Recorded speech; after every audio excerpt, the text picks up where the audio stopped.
Chapter 1. The Chosen One. The aroma of pho filled the modest Nguyen household in Garden Grove, California. The old rice cooker hissed gently in the background as Mrs. Nguyen placed fresh herbs onto a plate, humming a familiar tune from her youth in Vietnam. At the kitchen table sat Reina Nguyen, her manicured fingers scrolling through Instagram, where her latest post in a designer dress had just hit 12,000 likes. My beautiful daughter, Mrs. Nguyen beamed as she poured tea into Reina's porcelain cup. You're a blessing. I knew from the day you were born you were destined for big things. Reina smiled smugly, taking a small sip, crossing her legs in a practiced motion that echoed elegance. Her hair was styled in perfect curls, her nails painted a subtle nude tone. Every detail screamed money, success, and polish. At that moment, Sera Nguyen entered from the back door, hair tied loosely, holding a brown grocery bag with two hands. Her apron was dusted with flour. "Chow me," she said softly, placing the bag on the counter. "The bakery was short-staffed today, so I stayed late. I brought back some leftover croissants." Mrs. Nguyen didn't look up right away. "Why are you always wearing those old clothes? You're a girl. You should care about how you look." "I was working, me," Sera replied, voice low, unoffended. She was used to this. Reina glanced at her sister. "You really should do something about your hair, Sera. Or at least learn to walk in heels. You're already 26. When will you start acting like a woman?" Sera smiled faintly. "I'm fine the way I am." But Reina wasn't done. "You know, you could get someone decent if you just tried. I mean, even the Takeda family is looking for a match for their son. But he probably wouldn't even consider someone like you." Mrs. Nguyen suddenly perked up. "Wait, the Takeda boy? The CEO of that AI company? I heard he's not into girls." Reina laughed. "That's the rumor. But he's rich. That solves a lot of problems." Mrs. Nguyen turned toward Sera, eyes calculating. "Maybe we should consider it. Even if he's odd, being married to someone like him would raise your value." "Me," Sera protested gently. "You're talking about setting me up with someone who doesn't even." "Better than staying single and poor," her mother cut in sharply. "Reina found a good man. Kanzuya is successful, refined, respected. She's going places. You need to start thinking about your future too." Sera's heart dipped slightly. "It was always like this," Reina praised. Sera corrected. Reina displayed, Sera dismissed. Even when they were little girls, Reina was given the best clothes, the new backpack, the first slice of mango cake. Sera was the quiet one, the obedient one, the easy daughter.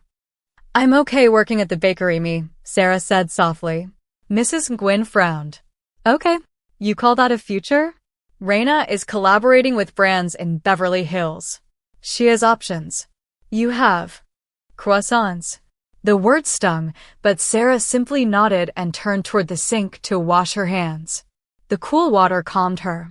Behind her, Reina stood, arms crossed. "Honestly, you're lucky me and BA still let you live here." That night, Sera lay in bed, staring at the ceiling fan spinning slowly above. The same room she'd slept in since high school. On her desk, next to a jar of pens, sat an old notebook, one filled with poems she wrote in 10th grade. One page had a name scribbled in soft pencil, Ren Takeda. She hadn't thought about him in years. Back in high school, he was always in the back of the class, aloof and silent, reading programming books instead of flirting like the other boys. There was something about his quiet defiance, the way he ignored trends and attention, that fascinated her. Once, during group work, he'd helped her fix a broken science model without saying a word, just handing her the tape when she struggled. She smiled now, remembering it. But then she turned serious. "He probably doesn't even remember me," she whispered to herself.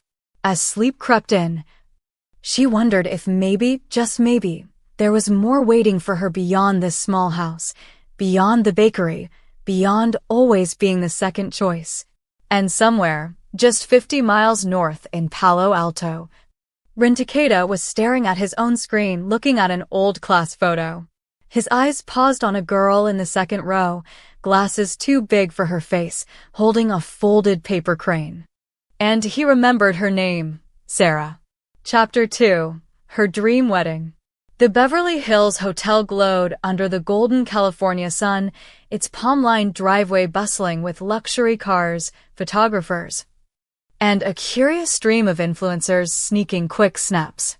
In the middle of it all stood Reina Nguyen, dressed in a custom Vera Wang gown with a diamond-studded veil flowing like liquid light behind her.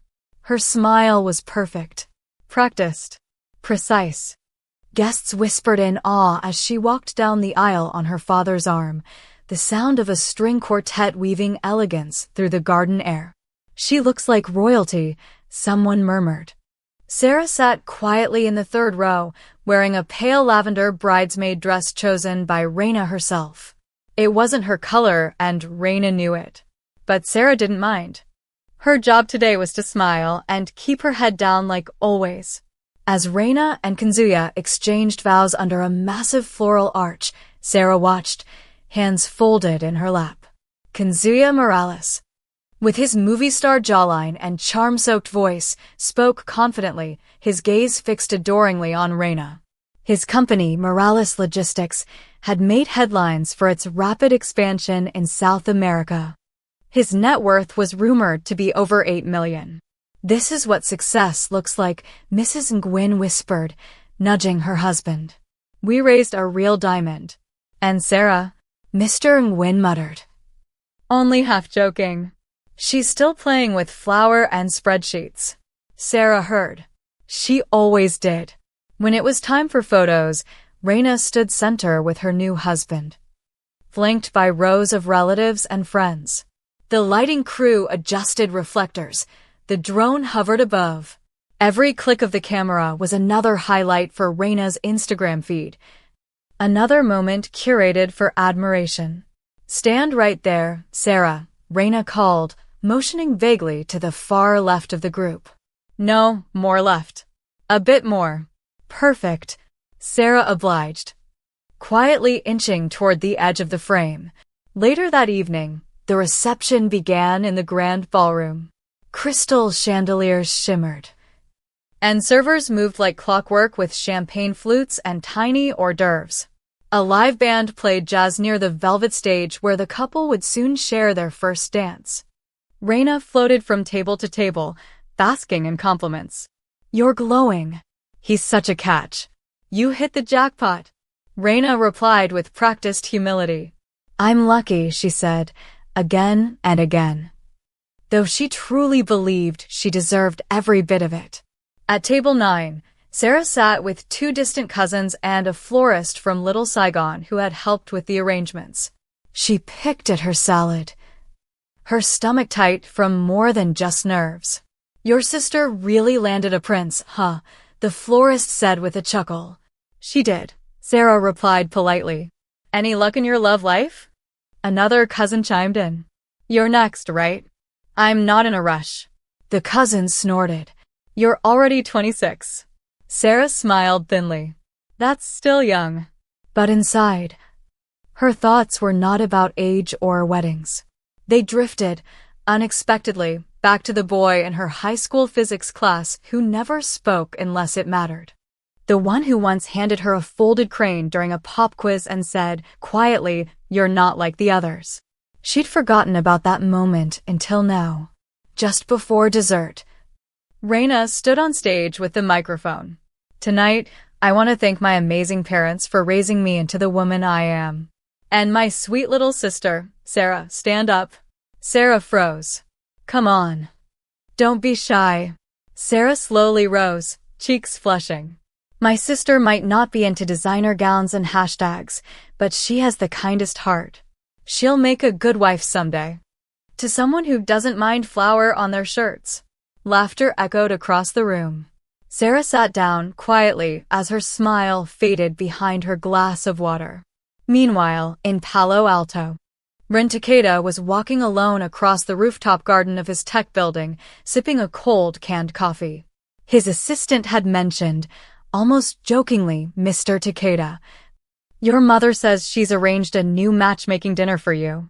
A quiet girl from a Vietnamese family in Garden Grove. Ren raised an eyebrow. "Do I know the name?" His assistant had squinted at the screen. "Sera Nguyen." Ren didn't respond, but the corner of his mouth tugged, just slightly.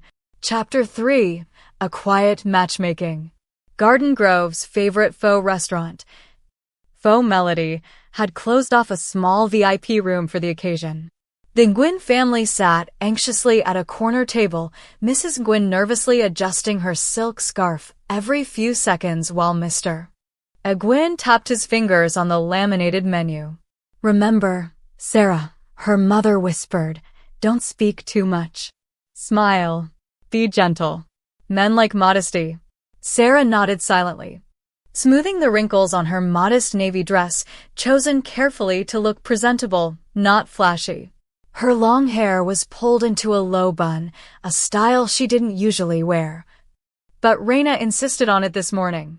"Ren Takeda is different," her father said, eyes stern. "He's not like those flaky boys you used to know from the bakery. This one's got money. Real power.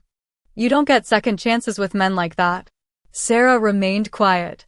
The door slid open quietly. In stepped Ren Takeda, wearing a charcoal gray suit, no tie, and a quiet expression. He greeted the group with a slight bow, formal, distant, but not impolite. Mrs. Nguyen lit up. "Mr. Takeda, we're honored. Please sit." Ren nodded, his eyes scanning the room once and then landing on Sera. For a brief second, something flickered. Not recognition exactly, but familiarity. The softness of her eyes. The way she looked down when their eyes met, then quickly back up. It was the same gentle awkwardness from 10 years ago. She bowed slightly. "It's nice to meet you, Mr. Takeda." He sat. "You can call me Ren." The meal began, mostly carried by Mrs. Nguyen's eager voice filling every silence. "She's very helpful around the house. Always cooking, cleaning. Very humble girl. She works as a bookkeeper. Very good with numbers. She doesn't party. Never even goes clubbing." Sera wanted to crawl under the table. Ren simply nodded between bites of grilled lemongrass chicken. He didn't ask many questions. Occasionally, he glanced at Sera, and their eyes would meet briefly, then drift away again. She noticed his watch, sleek but not flashy. His posture, relaxed but not lazy. His voice, low and calm. "I remember you," Ren said suddenly, between the second course and dessert. Everyone looked up. Sera blinked. "From Garden Grove High School. 10th grade. You sat near the window. I was the guy with the broken calculator." Sera's lips parted slightly in surprise. "I remember now. I let you borrow mine." Re gave a small, quiet smile. "You were the only one who noticed I forgot it." The room fell into a stunned silence. Mrs. Nguyen blinked rapidly, then leaned forward with a forced chuckle. "Oh, what a sweet coincidence." But Sera's heart was beating faster now, not from flattery, but from the realization that Ren wasn't a complete stranger after all. Maybe this dinner wasn't as random as she'd thought. After the final course, Ren stood and gave a slight bow. "Thank you for the meal. It was a pleasure." Mrs. Nguyen practically leapt to her feet. "We hope to see you again soon. Maybe, for something more formal next time." Ren looked at Sera, then back at the table. "I'll be in touch." When he left, Sera excused herself to the restroom. She stared at her reflection in the mirror for a long moment. He remembered. That night, Reina called. "Well," she asked, chewing something on the other end. "Was he as scary as the rumors?" Sera hesitated. "No." He was quiet. "And he remembered me. From high school." Reina snorted. "That guy? Remembering you? Please. He's probably just polite. The rich ones always act mysterious. Don't fall for it." Sera didn't reply. She opened her drawer later and pulled out her old school yearbook. She flipped through pages until she found his photo. Same intense eyes. Same guarded smile. Something deep inside her stirred. Meanwhile, in Palo Alto, Ren sat in his office, laptop closed, city lights glowing behind him. His assistant walked in. How did it go? Ren stared at the dark glass in front of him. She hasn't changed. Is that a good thing? Ren gave no answer. But on the edge of his desk sat a small paper crane, folded, carefully preserved. From 10 years ago. Chapter 4. The Ice-Cold Groom. The wedding was a small, quiet affair, nothing like Reina's lavish spectacle in Beverly Hills. It took place in the back garden of a minimalist estate in Palo Alto. No floral arches. No influencers. Just a few chairs. A justice of the peace and 2 unfamiliar families seated across from one another, unsure how to act. Sera wore a simple cream-colored dress with long sleeves and lace trim. Her hair, loose and curled, fluttered gently in the breeze. She held a bouquet of white peonies chosen not because they were trendy, but because she liked how they reminded her of her mother's old porcelain vase. Ren stood tall beside her in a perfectly tailored suit, his face unreadable as always. Calm, measured, like he was signing a business contract. He didn't hold her hand. He didn't smile much. But he did glance at her once, when the officiant asked if he took her as his lawfully wedded wife, and she caught it. A quiet flicker in his eyes. Not coldness. Not boredom. Something else. Maybe fear. Maybe care. After the ceremony, there was no dancing. Just a light lunch, tea, and polite conversations. Mrs. Nguyen kept herself busy forcing laughter and reminding everyone that simple weddings are in trend these days, while Reina sat in the corner, scrolling through her phone and wearing oversized sunglasses indoors. Kanzuya hadn't even shown up.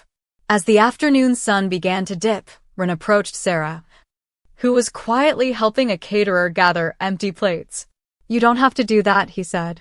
Sera looked up, surprised. I'm used to helping. Ren paused.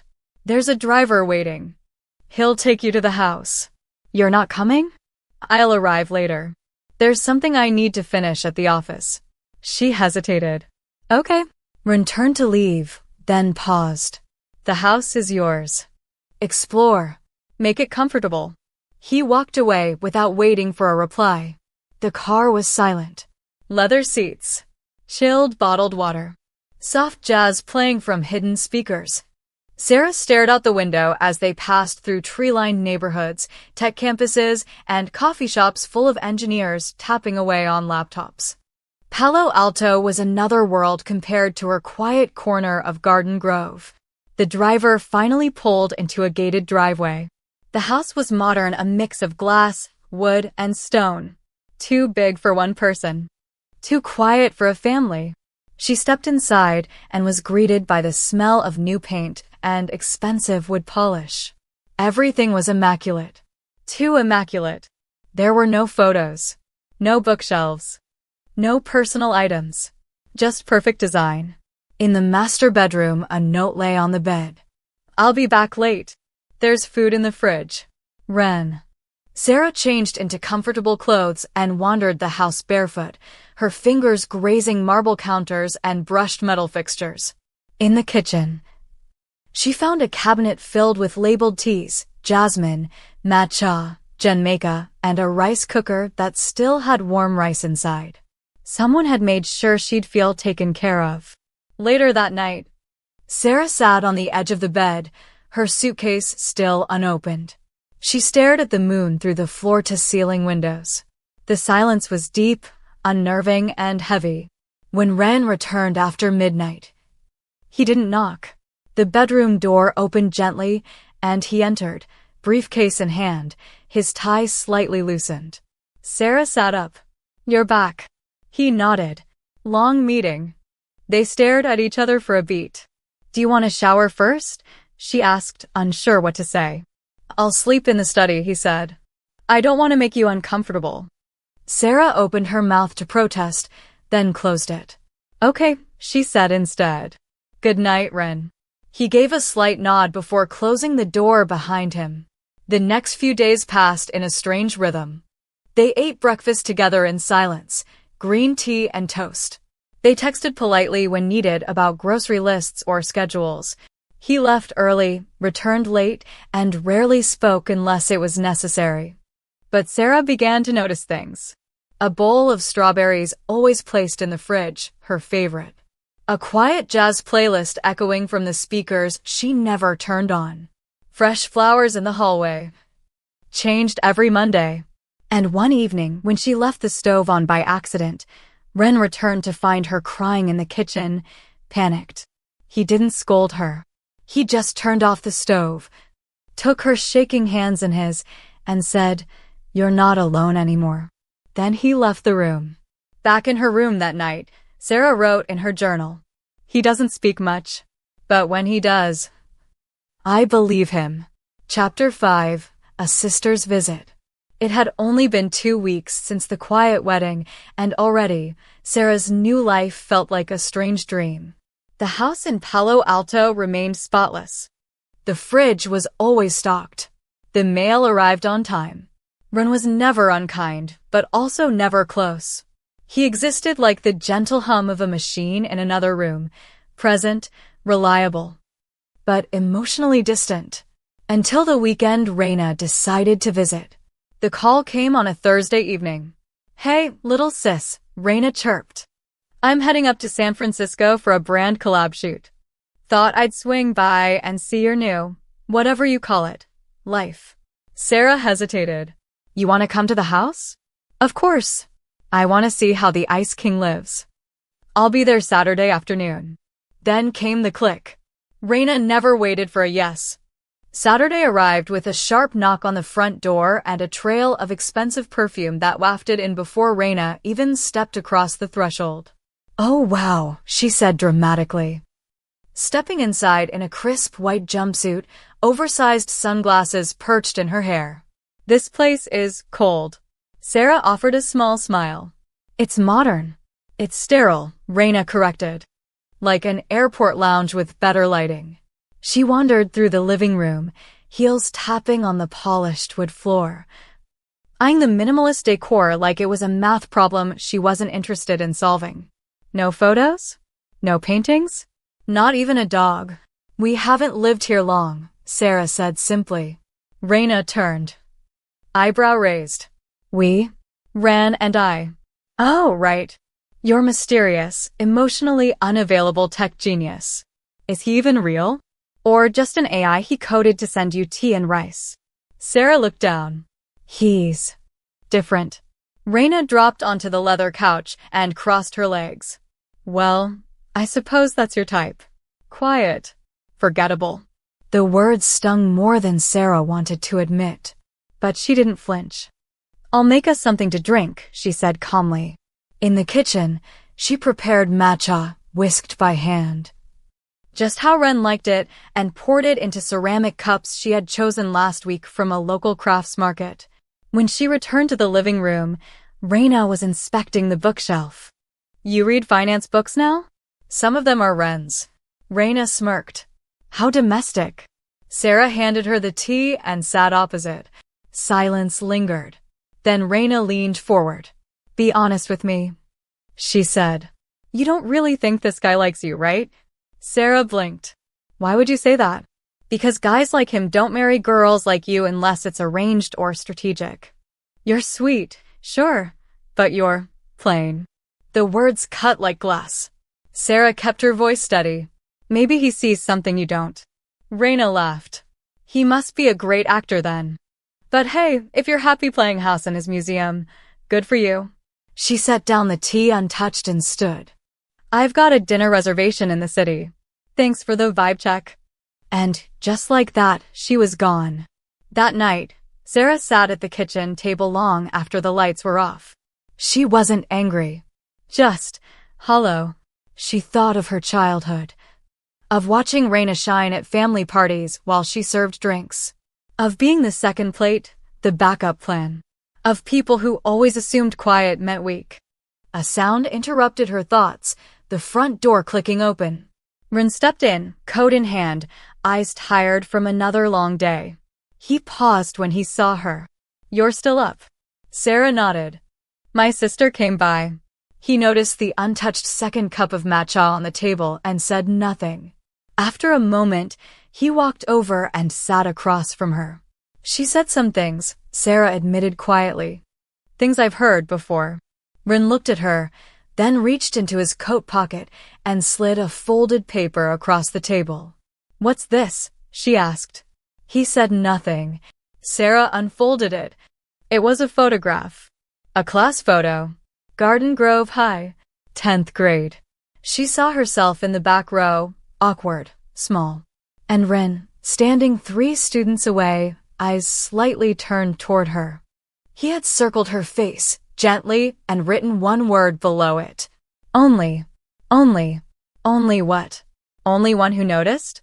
Only one who mattered? Only love? She looked up, but he was already standing. "Good night." "Sera," he said softly. "Don't let someone else define your worth." And with that, he left the room, footsteps quiet, leaving behind a single photograph that said more than 1,000 conversations. Chapter 6. Trouble in Paradise. Reina sat in the corner of her luxury apartment in West Hollywood, surrounded by shopping bags with high-end logos, none of which brought her any comfort tonight. Kazuya had not come home in 3 days. Again. The first time, she had blamed traffic. The second, a work trip. By the third, she stopped asking. Her phone buzzed. A text from an unknown number. "Your husband owes $480,000. You may want to talk to him before the IRS does." She stared at the screen, blinking in disbelief. At first, she thought it was spam.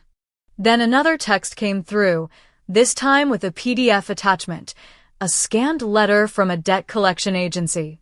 "No," she whispered, clicking on it. "No, no, no." She called Kazuya. Straight to voicemail. She called again. Voicemail. She threw her phone on the couch and stood up, pacing the room.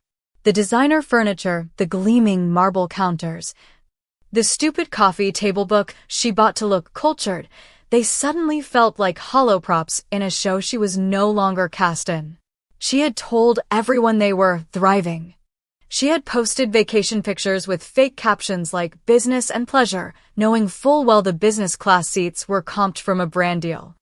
And the hotel had been part of a promotional trade. She sat down, slowly, heart racing. This can't be real. He said the investment in the freight startup was solid. He said the market would bounce back. Then she thought of Sera. Of that polished glass house in Palo Alto. Of the tea. The quietness. The fact that Ren Takeda hadn't looked at Sera like she was a placeholder. He had looked at her like she was the whole point. Reina curled her fingers into fists. "No," she muttered. "I'm not going to let her win. Not like this." Meanwhile, in Palo Alto, the mood in Sera's house couldn't have been more different. It was a rare Saturday morning where Ren didn't go into the office. He was seated across from Sera at the kitchen island, reading a book in silence as she diced vegetables for miso soup. Outside, the trees swayed gently in the coastal wind, and the floor-to-ceiling windows filled the space with golden morning light. Sera glanced at him. "Do you want tofu in your soup?" He looked up. "Yes, and wakame if we have it." She smiled faintly. "Already soaked." He nodded once and returned to his book. That was how mornings went now, quiet, shared, unhurried. They weren't a couple who hugged in the kitchen or kissed over coffee, but the air between them no longer felt cold. It felt safe. "Ren," she asked, carefully. He looked up. "Do you think I've changed?" He set the book down. "Since high school." She nodded. He paused. "You still tilt your head to the right when you're thinking. You still make too much tea for one person. You still get quiet when you're overwhelmed." Sera laughed softly. "So, no? You've always been thoughtful. But you're braver now. More willing to ask questions." Sera blinked, a little stunned. Ren picked up his book again. "That's a good thing." Her heart warmed at the unexpected praise. Just then, her phone buzzed. A message from Reina. "Hey, can we talk? It's urgent." Sera stared at it, her fingers hovering over the screen. Ren glanced at her. "Everything okay?" "It's my sister. You don't have to answer." Sera sighed. "That's the thing. I always do." Later that day, they met at a small cafe halfway between San Francisco and Palo Alto. Reina wore oversized sunglasses again, but this time, they didn't look stylish, they looked like armor. When Sera sat down, Reina didn't greet her, just pushed a manila envelope across the table. Sera opened it and scanned the pages. Debt, lawsuits, overdrawn accounts, Kanzuya's name on everyone. "I didn't know," Reina whispered. "I thought he had it all figured out. I didn't ask. I just believed him." Sera closed the envelope gently. "Why are you showing me this?" Reina took off her sunglasses. Her eyes were red-rimmed. "Because I have nowhere else to go." Sera's heart squeezed. She had every reason to feel smug, every reason to walk away. But instead, she said, "You can stay with us. Temporarily. But there are rules." Reina blinked. "You'd let me live in your house?" Sera nodded. "Not because I forgot what you said, but because I'm not like you." And for the first time in her life, Reina had no witty comeback. Just silence. Chapter 7. Rainy night, warm soup. The rain came in sudden sheets, the kind that makes the sidewalks in Palo Alto shimmer like glass. It was almost midnight when Ren pulled into the driveway, windshield wipers slicing back and forth with a soft, rhythmic hush. He stepped out of the car, his coat already damp, and jogged to the front door, briefcase in hand. Inside the house, the lights were off. Strange. Sera always left the entry lamp on. He set down his briefcase and slipped off his shoes, listening. Nothing. "Sera?" No answer. He walked further in, passing the kitchen, the quiet living room, then the hallway to the bedrooms. The door to the guest room, where Reina had been staying for the past week, was slightly ajar. He peeked in. Empty. Ren frowned, then turned to the master bedroom. There she was, Sera, curled up on the floor, her head leaning against the side of the bed, a blanket draped haphazardly over her shoulders. Her cheeks were flushed, her breathing shallow. He stepped closer and knelt down. "Sera," he said gently, pressing his fingers to her forehead, burning hot. She stirred weakly. I didn't want to wake Reina." Ren stood immediately and moved with military precision. He filled a basin with cool water, fetched a thermometer, found the cold medicine in the cabinet she had organized, all without needing to ask where anything was. Within minutes, he had a damp cloth on her forehead and her favorite mug, chamomile tea, resting on the nightstand. He spooned medicine into her mouth with careful patience. She blinked up at him. Why are you being so kind?" He didn't answer right away, just adjusted the blanket. Then he said softly, "Because you would have done the same for me." Sera gave a tired smile. "Even Reina didn't notice I was sick." "She doesn't know how to look beyond herself," Ren said quietly. Sera closed her eyes again. "I'm sorry I worried you." "You didn't," he said. "You remind me to be human." It was the first time he had ever said anything that personal. For the rest of the night, Ren sat by her side, refilling the cloth on her forehead every hour. When she stirred, he whispered, "Go back to sleep," and she obeyed, lulled by the warmth in his voice. By dawn, her fever had broken. Ren, half asleep in the chair beside her, jolted awake as she stirred. "I'm okay," she murmured, sitting up. "You need rest. You need sleep." They stared at each other for a moment too long. Then, quietly, she reached for his hand. He didn't pull away. Instead, he said, "You should eat something." "I will," she replied, then added, "Only if you make it." Ren blinked. "Me? You said I'd do the same for you." "I would. But now it's your turn." Ren looked down, then nodded. I'll make soup. He wasn't a chef, but he knew enough. 30 minutes later, he set a bowl in front of her on a tray. It wasn't perfect, too much miso, and the tofu was a little overcooked, but it was warm, fragrant, and made just for her. Sera took a bite and smiled. You're hired. Ren sat beside her. Do I get benefits? Sera grinned through the steam. Only if you keep showing up. In the guest room down the hall, Reina stood silently by the door. She hadn't meant to eavesdrop, but she had come to get a glass of water and heard the murmur of voices, the soft clinking of a spoon, and then laughter. She watched through the barely open crack as Ren brushed a stray strand of hair from Sera's cheek, so naturally, so gently, like he'd done it 100 times. Reina's stomach twisted. It wasn't jealousy. It was realization. She had spent her whole life chasing men who sparkled in public but turned cold in private, who praised her beauty but never protected her soul. And here was Sera, quiet, overlooked Sera, being loved in silence, in sincerity, in the smallest of gestures. Reina stepped back and shut the door to her room. For the first time in years, she felt the weight of her own loneliness. Chapter 8. Secrets in the Drawer. The fever had passed, but Sera still felt a strange fragility, like her body and heart were both made of paper.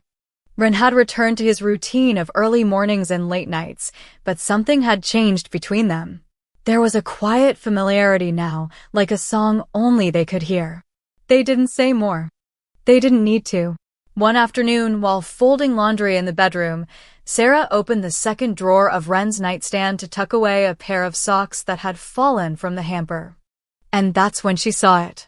A thin, worn notebook with a faded navy cover, tucked beneath a few spare charging cables and an unopened phone case. She hesitated, then lifted it gently. It wasn't labeled, but the first page held his handwriting, sharp, neat, deliberate. Ren Takeda, 2009. Garden Grove High. Her breath caught. She flipped through the pages.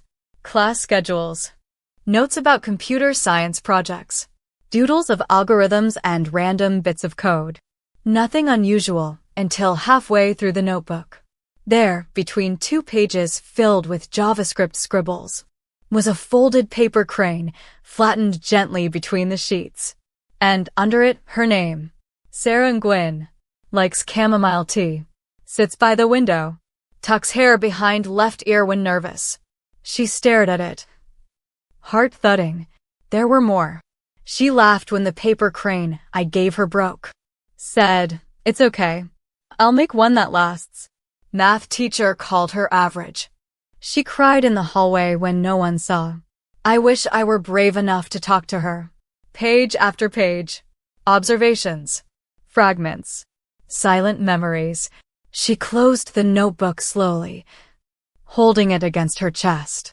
Ren had been watching her all those years, not like a stalker, like someone trying to preserve a fragile truth in a world too loud to notice it.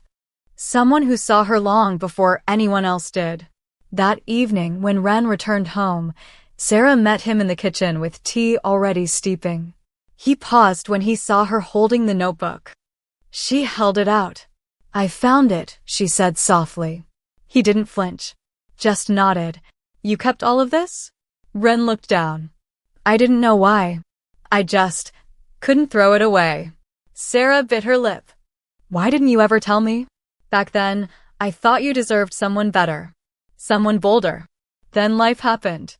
And when I saw your name in that matchmaking file, he looked up. I thought maybe I'd been given a second chance. Sera stepped forward. And now? I still think you deserve better, he said. But I'll spend the rest of my life proving I can be enough. She didn't reply with words. Instead, she reached up and placed the notebook in his hands. Then, slowly, she leaned her forehead against his chest. Ren froze for half a second, then wrapped his arms around her with a gentleness that told her he'd been waiting years for this moment. Down the hall, Reina stood once again by the door. But this time, she didn't feel bitter. Just quiet. She returned to her room and opened her laptop, Not to shop, not to scroll, but to search for local job openings. She typed, "Entry-level marketing assistant, Orange County." And then she added one more keyword, "training available." Because maybe, for the first time, she was ready to start over. Chapter 9. The husband no one understood. It was a rare Sunday morning when no one in the Takeda household had anything to do. Rain pattered gently against the windows, soft and steady. The smell of miso broth simmering on the stove blended with the subtle scent of jasmine tea. Ren sat at the kitchen counter, reading a book on Japanese design philosophy, while Sera quietly whisked matcha in a bowl.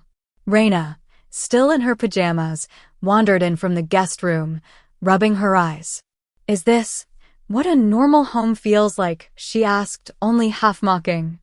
Sera glanced at her, smiled gently. "You can make yourself some toast." Reina blinked. "Make it myself?" Ren didn't look up. "There's bread. Jam's in the fridge." She raised a brow but obeyed. She had stayed long enough to know that Ren didn't offer what he didn't mean. As she spread marmalade onto toast, Reina turned to him. "Do you ever yell?" she asked. Ren looked up. "No." "Have you ever cheated?" "No." "Do you love my sister?" The question lingered in the air. Sera froze mid-pour. Ren calmly put down his book. "Yes." Reina tilted her head. "But you barely touch her. You don't take her on expensive trips. You barely post together. Actually, not at all. Isn't that what love looks like these days?" Ren didn't flinch. "Love isn't performance. It's presence." Reina blinked. Sera slowly sat down beside Ren. He continued, voice even. "I don't believe in grand displays. But I listen. I watch. I remember. I protect." He looked directly at Reina. "Most people show affection in ways that reflect how they want to be loved. I try to show love in the way she understands it." Sera's eyes welled with quiet tears. Reina stared, toast forgotten. "And here I was, thinking cold men can't love." "They can," Ren said. "They just love differently. The question is whether you're quiet enough to notice." That afternoon, Reina borrowed a hoodie from Sera and went for a walk. She passed parks with kids splashing in puddles, saw couples laughing under shared umbrellas, and paused in front of a bookstore with a help wanted sign. She stared at the sign for a long time. She had mocked simplicity her entire life, but now she craved it like water in a desert. Inside the store, the clerk looked up. "You here for the position?" Reina hesitated, then nodded. "Yeah, I think I am." That night, as rain continued tapping on the windows, Sera stood by the glass wall in the living room, watching lights flicker across the neighborhood. Ren approached, a folded blanket in his hands. He draped it over her shoulders. She looked up at him. "Do you ever regret marrying me like this?" Quietly, without love at first sight. Ren gently tucked a strand of hair behind her ear. "I didn't love you at first sight," he said. "I loved you over 1,000 unnoticed moments." Sera smiled. "I noticed." Chapter 10. The Ask. Monday came with gray skies and restless energy. Reina sat at the kitchen table, staring into a mug of coffee she hadn't touched. Her makeup was minimal, almost uncharacteristically so, and she wore one of Sera's cardigans, slightly too small for her frame. Sera entered with a small tray of toast and scrambled eggs. "You should eat before you head out." Reina looked up. "Thanks." A pause. "I might go to that bookstore again." Sera smiled. "That's good." Reina took a deep breath, then set the mug down. "Actually, I need to ask you something." Sera sat across from her, sensing the shift in tone. "Okay." Reina hesitated. "Do you have any money saved? Like a savings account? Or anything in your name?" Sera blinked. "Why?" Reina swallowed hard. "Kanzuya's debt is worse than I thought. He might be facing criminal charges. The IRS froze most of our accounts. He's begging me to find someone to loan him just enough to hire a decent attorney." Sera's eyes widened. "He lied to investors. You told me that. I know. Reina's voice cracked. But if he doesn't have a lawyer, he's going to lose everything. He'll be ruined. And you're still worried about saving him? Reina looked away. I'm not asking for him. I'm asking for me. Sera sat back, her pulse steady. Reina, I've always helped when you asked. I never said no, even when it hurt. But this time, I need you to hear me. Reina held her breath. I have money now. Ren transferred assets to my name. He didn't even tell me until I signed the documents. Reina's eyes widened. Wait, what kind of assets? A house in San Diego. 30% of his company. Joint ownership of this house. And a trust fund, in my name. The silence between them was deafening. You, Reina finally whispered. You have all that? Sera nodded. Yes, but that's not the point. Reina's eyes filled with disbelief and something else. Shame. I don't mind helping, Sera continued, voice soft but firm. But I won't write checks to fix your mistakes anymore. Reina looked up, startled. Then what are you saying? I'll give you a loan, Sera said. But it comes with terms. What kind of terms? You get a job. A real one. No shortcuts. No brand deals. You start small. Pay off the loan monthly. No pretending. No performances. Reina stared at her sister, the same sister she used to call boring, basic, invisible. And yet, here she was. Steady. Clear. Strong. Reina swallowed her pride. Okay, I'll do it. Sera leaned forward. One more thing. I'm not doing this because I owe you. I'm doing this because I want you to know what self-respect feels like. Reina nodded slowly. I think, she said, for the first time, I want to feel that too. That night, Sera told Ren everything. They sat on the couch, legs tucked beneath a warm blanket, a silent film playing in the background. She asked for money, Sera said. And I said yes with conditions. Ren didn't seem surprised. She's not the same Reina anymore, Sera added. Something's changing. Ren nodded. Eyes still on the screen. So are you. Sera looked at him. You're not the same girl who let herself be ignored, he continued. You're not afraid to set boundaries now. She leaned her head on his shoulder. You gave me the space to find that. Ren turned, kissed the top of her head, and whispered no. You just finally let yourself be seen. Chapter 11. Gentle Rejection. The first paycheck Reina earned from the bookstore was barely enough to cover gas and groceries, let alone the looming mountain of debt attached to Kanzia's name. But oddly, she didn't complain. She liked the quiet hum of the shop, the smell of aged paper, the routine of shelving books in alphabetical order. For the first time in her life, she didn't have to perform, didn't have to dress up, smile for a camera, or chase someone else's validation. It was exhausting and freeing. One evening after closing, Reina drove down to Palo Alto to see Sera. Rain followed her the entire highway, streaking the windows, blurring the world.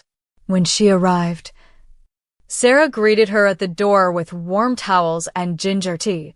You look tired, Sera said gently. I am, Reina replied, her voice hoarse. But it's the good kind. They sat on the couch. The house was dimly lit, filled with the soft scent of lemongrass from a candle Sera had made last weekend. Ren wasn't home yet. After a long pause, Reina reached into her purse and pulled out a white envelope. She placed it on the coffee table. Sera looked at it. First repayment, Reina said. It's not much, but it's a start. Sera didn't open the envelope. She simply placed her hand on top of it and smiled. Thank you. Reina exhaled, some tension leaving her shoulders. Then, unexpectedly, her eyes welled up. I'm scared, she whispered. Of starting over. Of not being who I thought I was. Sera took her hand. You were raised to believe love comes after status. That worth is tied to appearance. But Reina, you're allowed to redefine yourself. Reina nodded slowly. And if I fall again? Then you get back up again. just like I did. A silence stretched between them, soft, reflective. And then Reina asked the question she'd been afraid to voice. Do you hate me? Sera blinked. No. Reina's lips trembled. Why not? Because I understand now. You were never really cruel. Just afraid. You chased what looked like power because no one ever taught you what real power felt like. And you? Reina asked. Sera smiled, a little stronger now.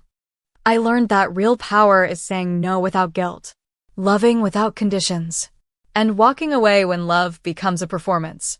Reina wiped a tear. I'm sorry. For every time I made you feel small. I forgive you, Sera said. But that doesn't mean things go back to how they were. Reina nodded. I know. Sera continued, gently but firmly. I'll help you. Reina, I'll support you. But I won't shrink for you anymore. Later that night, after Reina had gone home, Sera sat in the kitchen sipping tea when Ren returned. She told him about the envelope. About the conversation. He listened in silence. Then he pulled out a folded piece of paper from his coat pocket and slid it toward her. She opened it. It was a signed transfer agreement, official. Notarized. Ren Takeda was naming her co-owner of Takeda Technologies. Sera's eyes widened. Ren, I don't need this. I know, he said. But you've earned it. She looked up, overwhelmed. Why now? He sat beside her and said quietly, because it's time people saw who you really are. Including you. She covered her mouth, tears welling. I never wanted power, she whispered. No, he said. But you always had it. And now the world will know. Chapter 12. The Will Transfer. The following week, Sera found herself seated in a polished oak-paneled office in downtown Palo Alto. The air smelled faintly of leather and legal ink. Across from her sat Ren's lawyer, a middle-aged Japanese-American woman named Emiko Sato, whose presence was both calm and commanding. Ren sat beside Sera, hands folded on the table, his expression unreadable but attentive. So, Ms. Sato said, adjusting her glasses, we're finalizing the paperwork today. As we discussed, Mr. Takeda is transferring 30% of Takeda Technologies into a trust under Mrs. Sera Takeda's full legal ownership. Sera's eyes flicked to Ren, startled no matter how many times she heard it. Mrs. Sera Takeda still didn't feel real. Ms. Sato continued, she will also be listed as co-owner of the residential properties in Palo Alto and San Diego, with full decision-making rights in the event of incapacity or dissolution of marriage. Sera's lips parted. Dissolution? Roan turned to her. It's standard legal language. But it won't happen. Sera searched his face for doubt. There was none. Do you understand the responsibility you're accepting, Mrs. Takeda? Emiko asked gently. These aren't symbolic gestures. You'll be part of the executive board. You'll have voting power. Sera nodded slowly. I understand. And you're sure? Miss Sato looked between them. Ren's voice was low but steady. I've never been more sure of anything. The pen in Sera's hand trembled slightly as she signed. Her name felt too small for the weight of the moment. But she signed anyway. When the final form was slid back to the lawyer, Emiko smiled. Congratulations. You're now one of the most influential shareholders in one of the fastest-growing medtech companies in Silicon Valley. Sera laughed, incredulous. That sounds ridiculous. Truth often does. Emiko replied. Outside, on the steps of the building, the sun had broken through the cloud cover. Sera turned to Ren. You didn't have to do this. I would have stayed even if we lived in a studio apartment with a leaky sink. I know, he said. Then why? Ren looked at her, and for once, his expression softened completely. Because love should empower, not bind. Sera felt something break open inside her, like a locked door she didn't know existed. You've spent your life being underestimated, Ren continued. By your family, by yourself. I want to be the man who makes sure you never doubt your value again. Sera's throat tightened. You already are. That evening, back in the house, Sera opened the door to the guest room, only to find it empty. On the bed lay a note. Dear Sera, I think it's time I left. Not out of bitterness, but gratitude. You gave me something more valuable than money, a second chance. Tell Ren thank you for tolerating my noise. And tell yourself this. You were never in my shadow. I was in yours. And I didn't even see it. Reina. On the desk sat a small object, a silver ring. The engagement ring Kanzuya had given Reina. Sera picked it up, eyes stinging. She walked into the living room, where Ren was reading on the couch. She's gone, she said. He nodded. She'll be okay. Sera looked at the ring. I think she's finally choosing herself. Ren reached for her hand. And you? I'm choosing us, she said quietly. But more than that, I'm choosing me too. Chapter 13. Tables turned. The Nguyen family home in Garden Grove, California, buzzed with voices, though not in joy. Mrs. Nguyen paced the small kitchen, her hands dusted with flour from half-prepped spring rolls. Mr. Nguyen sat at the table, frowning down at a stack of printed emails and financial notices. This can't be right, he muttered. It says their company is on the front page of Tech Today. Mrs. Nguyen leaned over his shoulder. Sera's name is right there. Sera Takeda, co-owner and shareholder. How did we not know? Because we never asked, Mr. Nguyen admitted, voice low. The air between them was heavy with guilt. Outside, a silver Lexus pulled into the driveway. Sera stepped out, dressed simply but with a quiet grace that neither of her parents had ever truly noticed before. Her posture was straight, her eyes calm, not defiant, but no longer seeking approval either.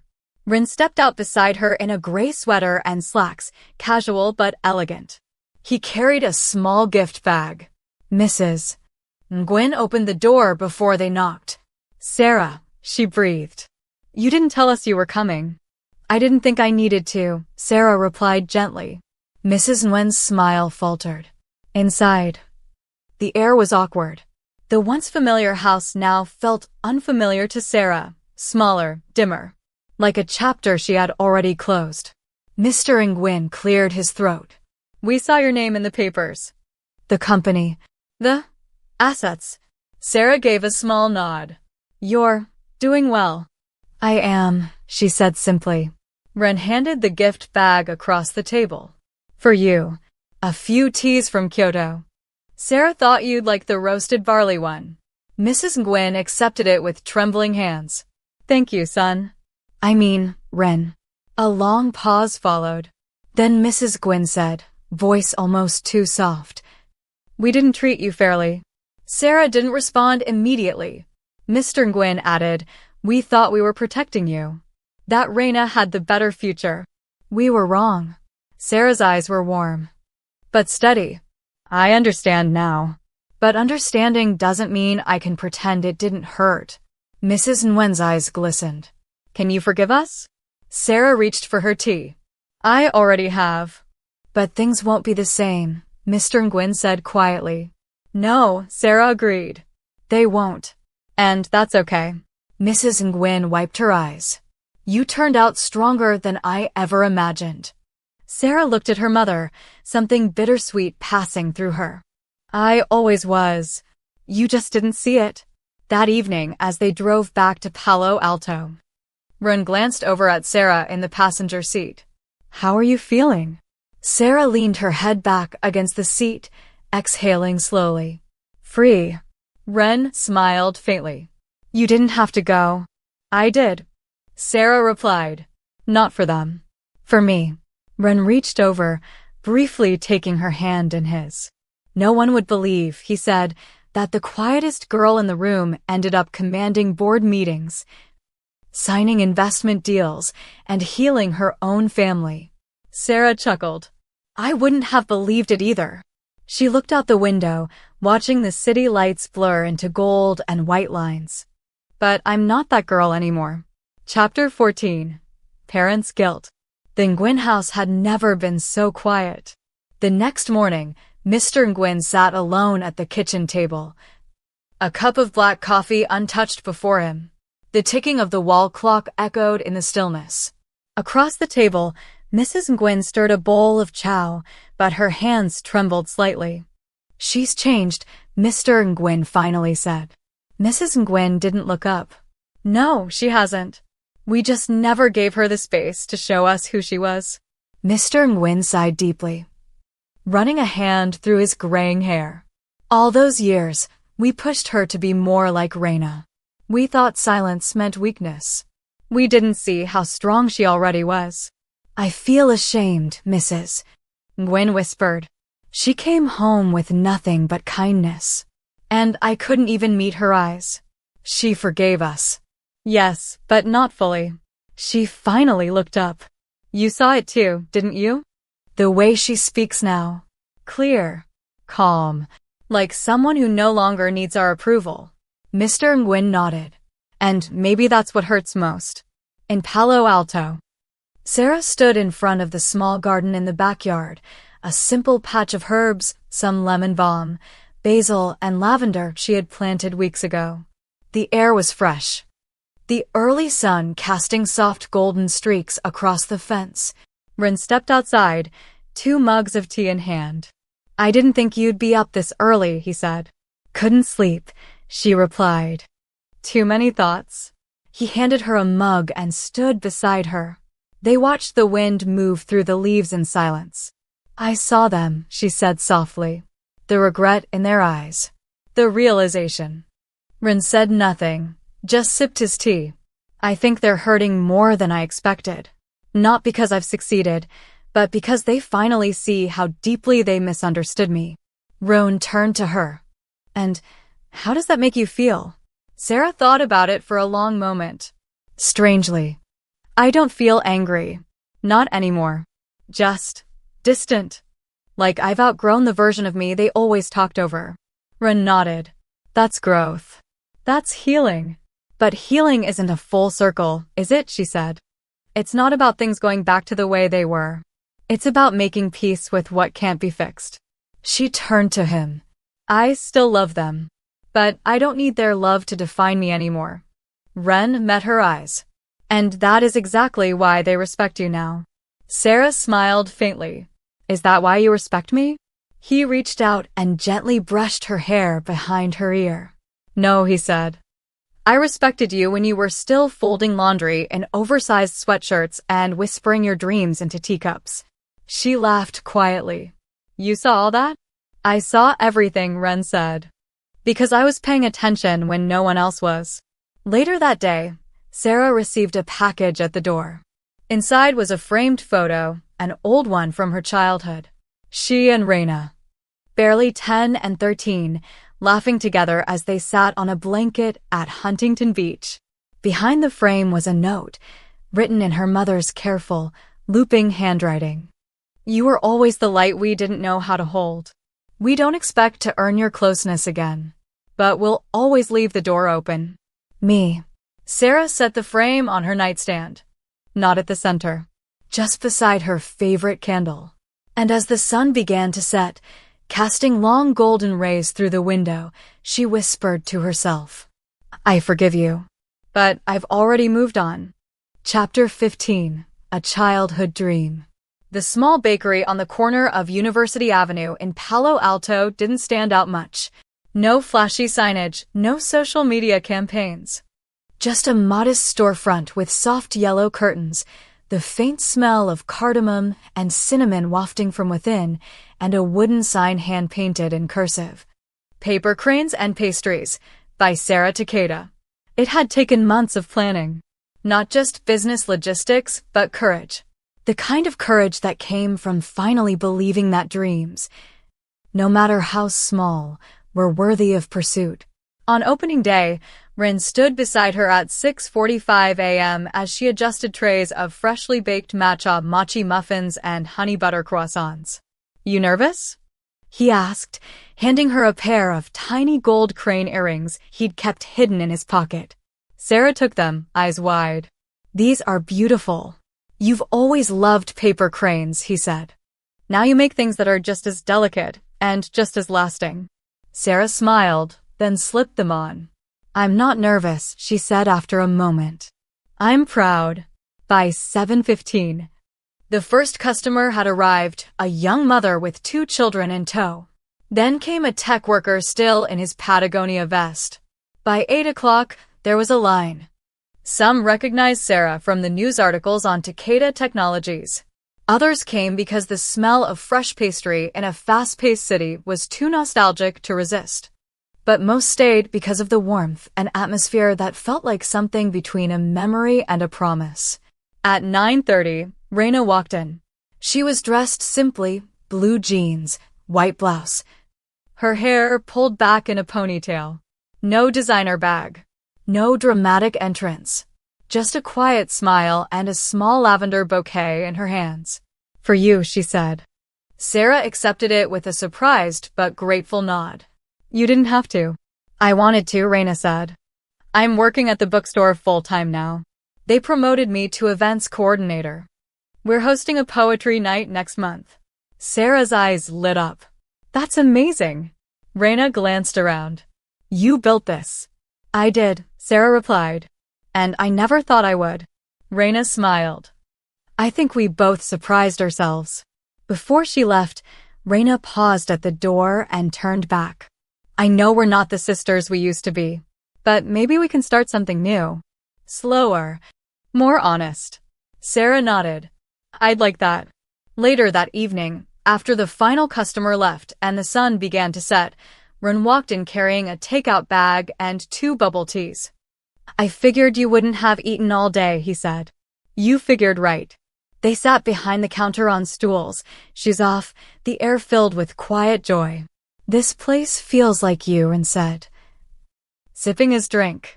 "I used to dream about this as a kid," Sera murmured. "I'd draw bakery signs in my notebooks when I couldn't focus in class." Ren tilted his head. "Why didn't you ever tell anyone?" "Because I was always told it wasn't enough. That it was silly. That I should aim higher. And now? Now I know aiming higher just means aiming at what actually matters." He smiled and reached into his pocket again. This time, he pulled out the paper crane she once folded for him in high school, the one that had broken. The one he kept pressed in his old notebook for over a decade. Sera gasped. "You still have it?" "I told you," he said, setting it on the counter beside her pastry tongs. "I remember everything." Chapter 16. A Chance for Reina. A warm breeze swept through downtown Santa Ana, fluttering the now hiring flyers taped to the windows of a modest Vietnamese-American community center. Inside, Reina stood by a folding table, carefully arranging a stack of poetry books next to a tray of free cookies. She glanced at her reflection in the glass, no lashes, no foundation, just her. It felt strange, vulnerable, but right. The community bookstore she worked for had partnered with the local library for a monthly cultural event. Tonight was spoken words across generations. Reina had organized the entire thing, bookings, flyers, volunteers. And she hadn't posted about it on Instagram once. It wasn't about likes anymore. It was about something she never thought she'd crave, purpose. A little after 6 p.m., as guests began filing in, students, elderly poets, even a few cafe regulars, Reina spotted Sera walking in, wearing a soft green dress and holding a paper bag. "I brought those lemon ginger cookies you love," Sera said, offering the bag. Reina grinned. "You remembered." Sera smiled. "Of course I did." They didn't hug. They didn't make a scene. But they stood side by side for a long moment, watching people take their seats, the atmosphere alive with words waiting to be spoken. "I've never done something like this before," Reina admitted. "I'm still learning." "You're doing great," Sera said quietly. "But more than that, you're doing honestly." Reina looked over, eyes glistening slightly. "That means more than you know." Sera reached into her tote and handed over a small notebook, wrapped in brown craft paper. "I found this when I was cleaning the bakery last night." "It's yours." Reina unwrapped it carefully. It was an old journal, the one she used to carry in high school but hadn't seen in years. Inside were teenage poems, some shallow, some raw, all hers. I used to think none of this mattered, Reina whispered. Now I wish I'd believed in myself sooner. You're believing in yourself now, Sera replied. That's what counts. Later that evening, as the last reader finished and light applause filled the room, the director of the bookstore approached Reina. You've got a gift for connecting people, she said. Would you ever consider helping us run a full-time youth arts program? Reina's eyes widened. You mean, like a real job? With a title? With a salary and benefits, the director smiled. Reina looked at Sera, who gave a nod of encouragement. Then she turned back. I'd love that. That night, Reina walked Sera to her car. I never said thank you properly, she said. You don't have to. But I want to, Reina said. Not for the loan. For seeing something in me, even when I didn't. Sera squeezed her hand. We're rewriting the story, one page at a time.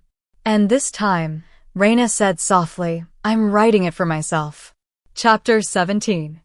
Shifting Dynamics.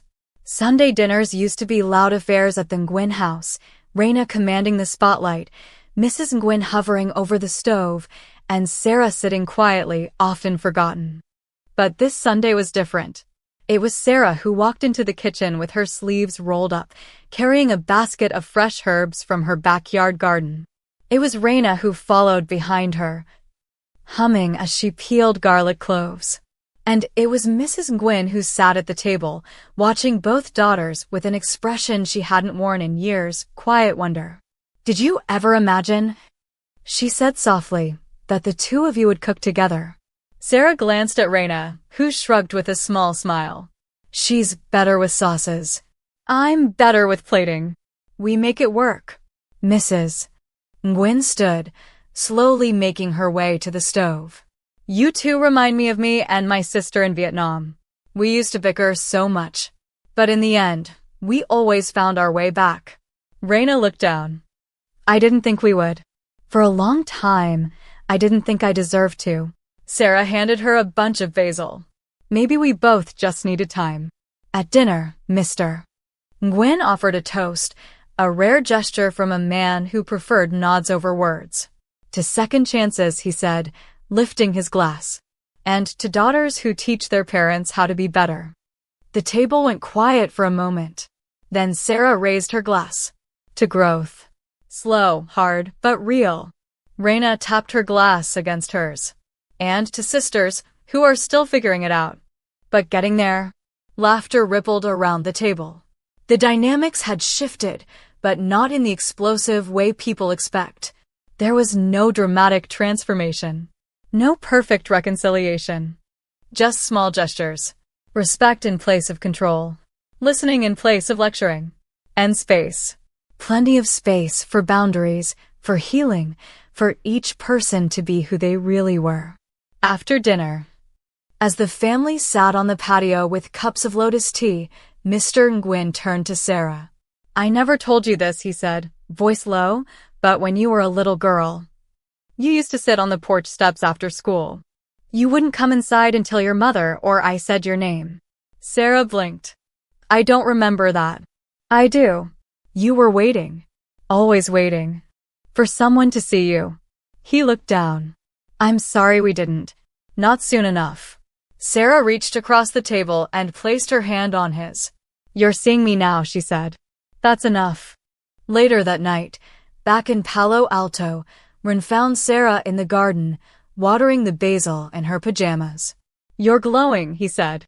Sera turned, cheeks flushed. Am I? He nodded. You used to carry so much tension in your shoulders. Now you breathe easier. She tilted her head. That's what love does, right? No, he said. That's what safe love does. She set the watering can down and walked into his arms. They stood there under the string lights, with the basil scent rising between them and the hum of the city in the background. Neither of them said, I love you. They didn't have to. It was there in every quiet moment, in every shift that led them closer not just to each other, but to themselves. Chapter 18. The Confession. It was nearly midnight when Sera stepped into the kitchen, drawn by the low hum of music coming from the living room. Ren was there, sitting cross-legged on the floor, the lights dimmed. A single vinyl playing an old jazz tune from his record collection. The room felt suspended in time, a soft cocoon of late-night quiet and warmth. "You're still up?" she asked, curling up on the couch beside him. "I couldn't sleep." "Bad day at work?" He shook his head. "Actually, it was a good day." Sera smiled. "That's rare." He turned the volume down slightly, then looked at her not with the usual calm composure, but something deeper. Raw. Intentional. "I've been meaning to tell you something," he said. She tilted her head. "Okay." He reached into the drawer of the console table behind him and pulled out a small envelope, slightly wrinkled at the corners.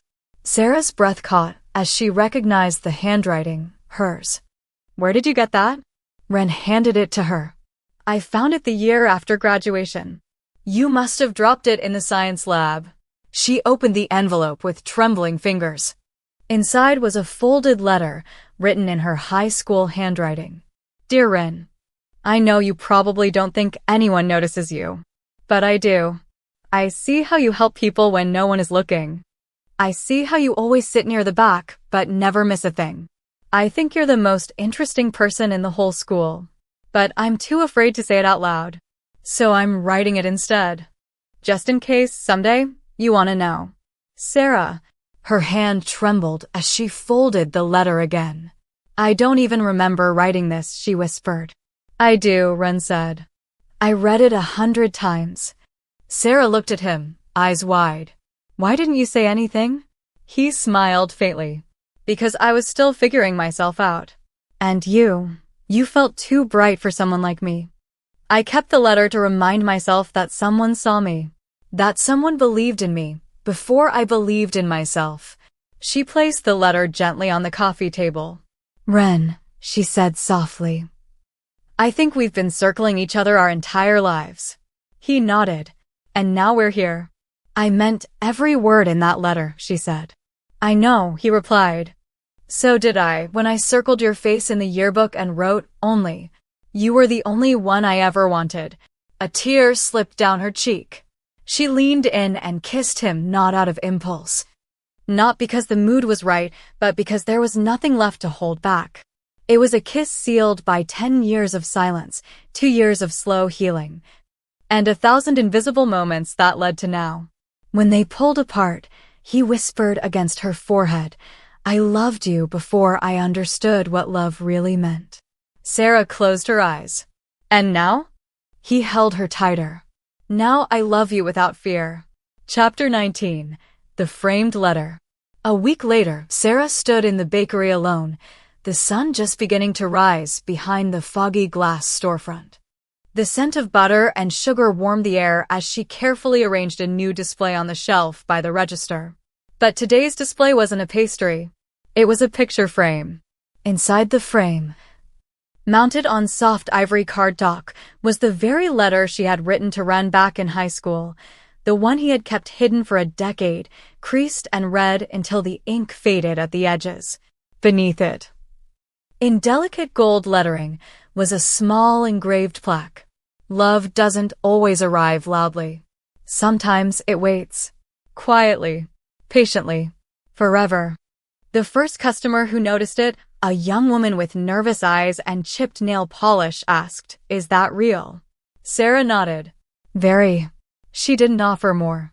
Some things didn't need to be explained. Later that evening, Ren returned home early.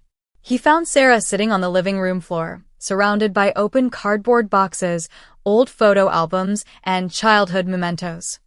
"I thought we'd already unpacked everything," he said, amused. "I was looking for this," she replied, holding up a photo. It was of her at age 7, standing in front of a pretend bakery she'd made out of cardboard and stickers. A crooked sign above her head read, "Sera's Sweet Shop." "I forgot I even dreamed of this," she murmured. Ren sat beside her. "You didn't forget. You just buried it under everyone else's expectations." Sera leaned her head against his shoulder. "Not anymore. She reached for another small item beside the box, a perfectly folded paper crane, pressed between wax paper. The original had long since crumpled and aged, but Ren had found a way to preserve it. "I want to frame this one, too," she said. "Beside the letter?" "No," she said, eyes twinkling. "Above the register.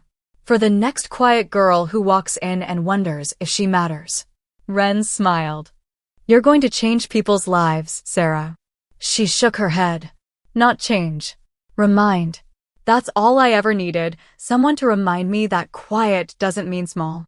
That weekend, Sera and Ren invited both their families to the bakery for a small evening gathering. Not for business. Not for publicity. Just connection. Mrs. Nguyen brought bontet wrapped in banana leaves. Mr. Nguyen helped mop the floor after everyone left without being asked. Reina arrived with a bouquet of eucalyptus and a new poetry journal under her arm. There were no grand speeches. No forced apologies. Just soft music, warm lighting, and people learning, slowly, how to exist beside one another without comparison. Reina caught Sera before she left. "I saw the letter," she said. "The one you framed." Sera smiled. "Yeah, it made me cry," Reina admitted, "because I realized I've never written anything that honest in my entire life." "You still can." Reina nodded. "I will." Later that night, Sera lay beside Ren in bed, her hand resting on his chest. "I still think about that girl," she whispered. "The one in the oversized uniform who baked cookies no one wanted?" Sera laughed. "The one who thought she had to earn love." Ren kissed her forehead. "You don't anymore." She exhaled deeply. "I know." Chapter 20. The real home. It was a Sunday morning wrapped in spring, the kind of morning where the light seems to linger a little longer on the windowsills, and even the breeze carries a quiet sense of peace. Sera stood in the backyard of their Palo Alto home, barefoot in the soft grass, planting a small hydrangea shrub beneath the kitchen window. She wore one of Ren's oversized shirts and a pair of gardening gloves, dirt streaked on her cheek like a badge of contentment. Inside the house, a kettle whistled. Ren stepped out moments later with 2 mugs of tea in hand, one tucked with a sprig of mint. He sat beside her on the edge of the garden bed. "She's going to grow fast," he said, nodding at the hydrangea. "She'll need trimming," Sera smiled. "But I want her to have space." Ren looked at her, and though he didn't say it, he knew she wasn't just talking about the plant. "You're glowing," he said instead. Sera wiped sweat from her forehead. "Maybe it's just the sun." "Or maybe," he replied, "you've finally come home to yourself." Inside. Their home had changed not in size, but in feeling. The walls were decorated with framed letters, paper cranes, and childhood sketches once buried in dusty drawers. The bookshelves held cookbooks next to poetry collections. A single photo on the mantel showed a younger Sera in front of her cardboard bakery. Another, more recent, showed her in the actual bakery, standing beside Reina at their first youth writing workshop. There were no chandeliers, no marble floors, just warmth, linen curtains, candles, half-finished puzzles, love, unannounced but ever-present. That afternoon, Reina arrived with a shy smile and a homemade banana loaf. She had walked from the train station, opting out of her old rideshare apps. Her hair was pinned up messily, and her hands smelled like fresh paper and ink. "I got accepted," she said as she stepped inside. "The Literacy Foundation. I'll be helping coordinate after-school writing programs across 3 counties." Sera's eyes lit up. "Reina, that's..." "I know." Reina grinned. "I didn't even cry in the interview. Just spoke like I belonged there." "You do," Sera said, pulling her in for a hug. For the first time, it felt like the hug was mutual. That evening, as the sun dipped low, Sera and Ren sat on the porch steps, watching the light filter through the trees. Ren turned to her, something unspoken in his eyes. She tilted her head. "What?" He reached into his pocket and pulled out a small velvet box. Sarah's breath caught. I know we're already married, Ren said softly. But I never proposed the way I wanted to. He opened the box to reveal a simple gold ring engraved with 3 words on the inside. I see you. Sera pressed a hand to her mouth. I didn't need the grand wedding, she whispered. But I think I needed this. Ren took her hand and slipped the ring on her finger. Then let's promise each other now, he said. To keep seeing each other, even when the world forgets to. Sera nodded, tears slipping silently down her cheeks. To real love, she whispered. To real home, he answered. And in that moment, with no audience, no performance, and no need for approval, they sealed a promise not just to each other, but to themselves.